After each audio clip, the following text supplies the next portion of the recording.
Welcome to all of you with Islamic greetings. अस्सलाम वालेकुम वरहमतुल्लाह। नाजरीन, आज आपसे एक ऐसी इंटरेस्टिंग स्टोरी शेयर कर रहे हैं कि जो कि सबक आमूज भी है, और इस स्टोरी को सुनते हुए आपकी जहनी आजमाइश का भी पता चलेगा। क्योंकि जब मैंने खुद ये स्टोरी पढ़ी तो एक मौका ऐसा आया कि जहां मैंने अपना दिमाग चलाना शुरू करा और कई जवाबात थे, कई हिकमत की बातें थी, दानाई की बातें थी जो मेरे दिमाग में, जहन में गर्दिश करने लगी। लेकिन जो ट्विस्ट इस स्टोरी में आया उसने मुझे हिलाकर रख दिया कि अकल और दानाई इस लेवल की हद तक भी इस्तेमाल हो सकती है।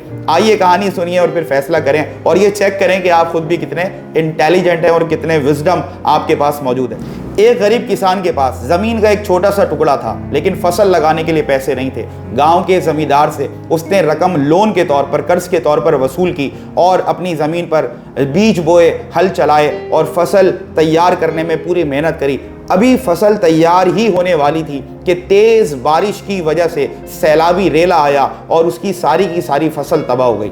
वो ना कि उस फसल को उगाकर बेचकर नफा कमा सका और ना ही वो जमींदार के पैसे वापस लौटाने के काबिल बचा था। जमींदार बहुत चालाक और मक्कार इंसान था। उसने पंचायत बिठाई और उस गरीब किसान को कटहरे में ला खड़ा किया और उससे कहने लगा कि अगर तूने मेरी वो सारी रकम मुझे वापस नहीं लौटाई तो फिर या तो पूरी जिंदगी मेरी जमीनों पर तुझे हल चलाने पड़ेंगे और उसके इवज में सिर्फ तुझे 2 वक्त की रोटी दूंगा, या फिर तू अपनी बेटी की शादी मुझसे कर दे। और याद रखिए नाजरीन, जमींदार 60 साल का बूढ़ा शख्स था और जिस बच्ची से, जिस लड़की से वो शादी करने के लिए कह रहा था वो 20 साल की एक खूबसूरत लड़की थी। और उस लड़की का बाप यानी कि गरीब किसान, उसका खून खौल उठा, लेकिन वो पंचायत के सामने कुछ नहीं कर सकता था।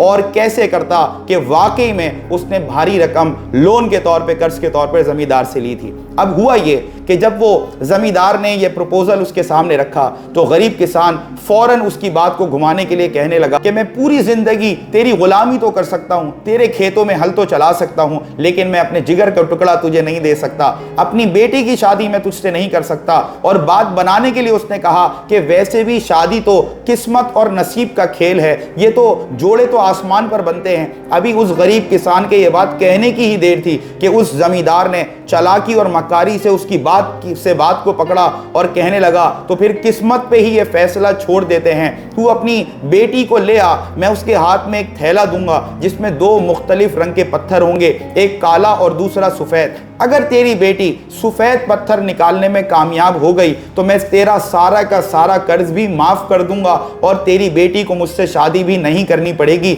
लेकिन अगर उसने काला पत्थर निकाला तो फिर मैं तेरा कर्जा तो माफ कर ही दूंगा, लेकिन तेरी बेटी को मुझसे शादी करना पड़ेगी। पंचायत में यह फैसला हो गया और वो बेचारगी की तस्वीर बना। वो बेचारा किसान, गरीब किसान अपनी बेटी के पास आया, उसको सारा माजरा सुनाया। उस बच्ची ने कहा कि बाबा जान, आप बूढ़े हैं, ज़ईफ हैं, मैं पूरी जिंदगी आपको यूं उस जमींदार के खेतों में हल चलाता नहीं देख सकती। मैं ये कुर्बानी देने के लिए तैयार हूं। अगर किस्मत ने वाकई मुझे उसके नसीब में लिखा है तो फिर ये बात किस्मत पे ही छोड़ देते हैं। वो लड़की पंचायत में पेश हुई और जमींदार ने एक खाली थैला लिया और जहां बहुत सारे कंकर पड़े थे, जिनमें बहुत से सफेद थे, बहुत से काले थे, वो झुका और उसमें 2 पत्थर डाले। और याद रखिए नाजरीन कि रूल के मुताबिक उसको एक सफेद पत्थर उसमें डालना था और एक काला पत्थर डालना था और फिर रैंडमली उस बच्ची को उसमें से एक पत्थर निकालना था। लेकिन हुआ ये कि चालाकी और मक्कारी से छुपते हुए सबसे उस जमींदार ने उसमें दोनों काले पत्थर डाले ताकि हर हाल में वो लड़की जो पत्थर निकाले वो काले रंग का हो और उसको जमींदार से शादी करनी पड़े। लेकिन अल्लाह की करनी ये हुई कि उस लड़की की नजर उस जमींदार पर पड़ गई जब वो चालाकी और मक्कारी से दोनों काले पत्थर डाल रहा था। अब होना तो ये चाहिए था कि वो लड़की वहीं शोर मचा देती कि ये चालाक और मक्कार है, इसने दोनों काले पत्थर डाले हैं, लेकिन ऐसा नहीं हुआ। वो वहां खामोश रही क्योंकि मुश्किल की इस घड़ी में और आजमाइश के इस वक्त में भी उसने अपनी अक्ल और हिकमत और दानाई का दरवाज़ा बंद नहीं किया और वो बड़े गौर से, समझदारी से ये सारा माजरा देखती रही। जब वो थैला जमींदार ने उस बच्ची के हाथ में दिया और अब सबकी नजरें इस बात पर थी कि आखिरकार वो लड़की कौन सा पत्थर निकालती है। और ये वो वक्त था नाजरीन उस स्टोरी में कि जब बहुत सारे जवाबात, बहुत सारी हिकमत की बातें मेरे दिमाग में आने लगी कि इस लड़की ने ये किया होगा, इस लड़की ने वो किया होगा। यकीनन आप भी ये सोच रहे होंगे कि आखिर अगर इतने अहम मौके पर उस लड़की ने शोर नहीं बचाया और उसकी मक्कारी और चालाकी का जमींदार की राज फाश नहीं किया तो फिर अब आखिर वो कौन सा काम करेगी। उसने बहुत ही हिकमत और दानाई के साथ बड़ी अक्लमंदी का काम किया। उसने क्या किया कि उसने उस थैले में से एक पत्थर निकाला और ये प्रिटेंड करते हुए कि अचानक घबराहट में वो पत्थर उसके हाथ से छूट गया है, उसने वो पत्थर ऐसे करके फेंका और वो पत्थर जाकर उन बहुत सारे कंकरों में मिक्स हो गया जो कि कुछ काले थे और कुछ सफ़ेद। तो अब ये फैसला करना बड़ा मुश्किल नज़र आ रहा था कि लड़की ने जो पत्थर निकाला है वो सफ़ेद था या काला। इसी मौके पर कि इससे पहले कि जमींदार ये बोले कि ये खेल दोबारा किया जाए, जमींदार के कहने से पहले वो लड़की बोल उठी कि अगर आप लोग ये परेशान हैं कि जो पत्थर मेरे हाथ से गिरा है वो काला या सफ़ेद, तो उसके लिए परेशान होने की ज़रूरत नहीं है, बल्कि जो दूसरा पत्थर इस बैग में, इस थैले में बचा है वो निकाल कर देख लें। अगर ये पत्थर सफ़ेद हुआ तो जो मैंने पहले निकाला था वो काला था, और अगर ये पत्थर काला हुआ तो जो मैंने पहले निकाला था वो सफ़ेद था। तो फिर फैसला ये हुआ कि ये तो बड़ी हिकमत की बात इसने की, अब चलो इस दूसरे पत्थर को देखो कि कौन से रंग का है। जब वो लड़की ने दूसरा पत्थर निकाल के दिखाया तो वो काले रंग का ही था, क्योंकि दोनों काले पत्थर जमींदार ने डाले थे। लिहाजा ये फैसला हो गया, ये बात अयां हो गई कि लड़की ने जो पहला पत्थर निकाला था वो सफ़ेद रंग का होगा, जब ये दूसरा पत्थर काले रंग का है। तो इस तरह हिकमत और दानाई से लड़की ने वो काले पत्थर से हिकमत की बात इस्तेमाल करते हुए सब पर यह साबित कर दिया कि लड़की ने पहला पत्थर सफ़ेद निकाला था। लिहाजा अब उस लड़की को उस जमींदार से शादी भी नहीं करनी पड़ी और उसके बूढ़े बाप का सारा कर्ज भी माफ़ कर दिया गया। क्या मोरल, क्या लेसन, क्या सबक हम इस कहानी से लेते हैं वो ये है कि जब आप पर कोई आजमाइश की घड़ी हो तो आप मायूस ना हो, बल्कि अल्लाह से अपनी उम्मीद और यकीन को और ज़्यादा मजबूत रखें। अल्लाह पर अपना तवक्कुल कमज़ोर ना होने दें।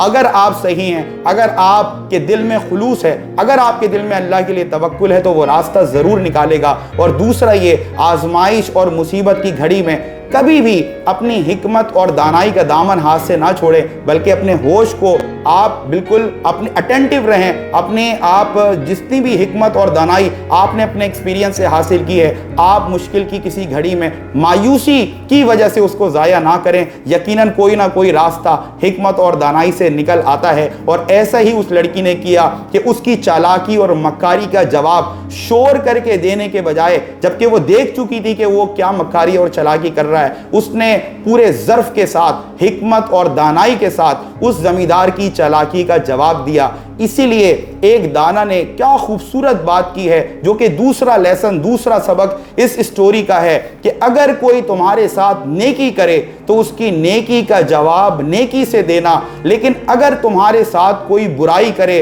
तो कभी उसकी बुराई का जवाब बुराई से ना देना, क्योंकि बुराई करने वाले के लिए उसकी बुराई उसकी हलाकत के लिए काफ़ी होती है। तो आपने देखा इस स्टोरी में जो जाल जमींदार ने उस लड़की को फांसने के लिए बुना, आखिरकार वो उस जाल में खुद फंस गया, ना वो उससे शादी कर सका और उस जमींदार को उस बूढ़े गरीब किसान का सारा कर्ज भी माफ करना पड़ा।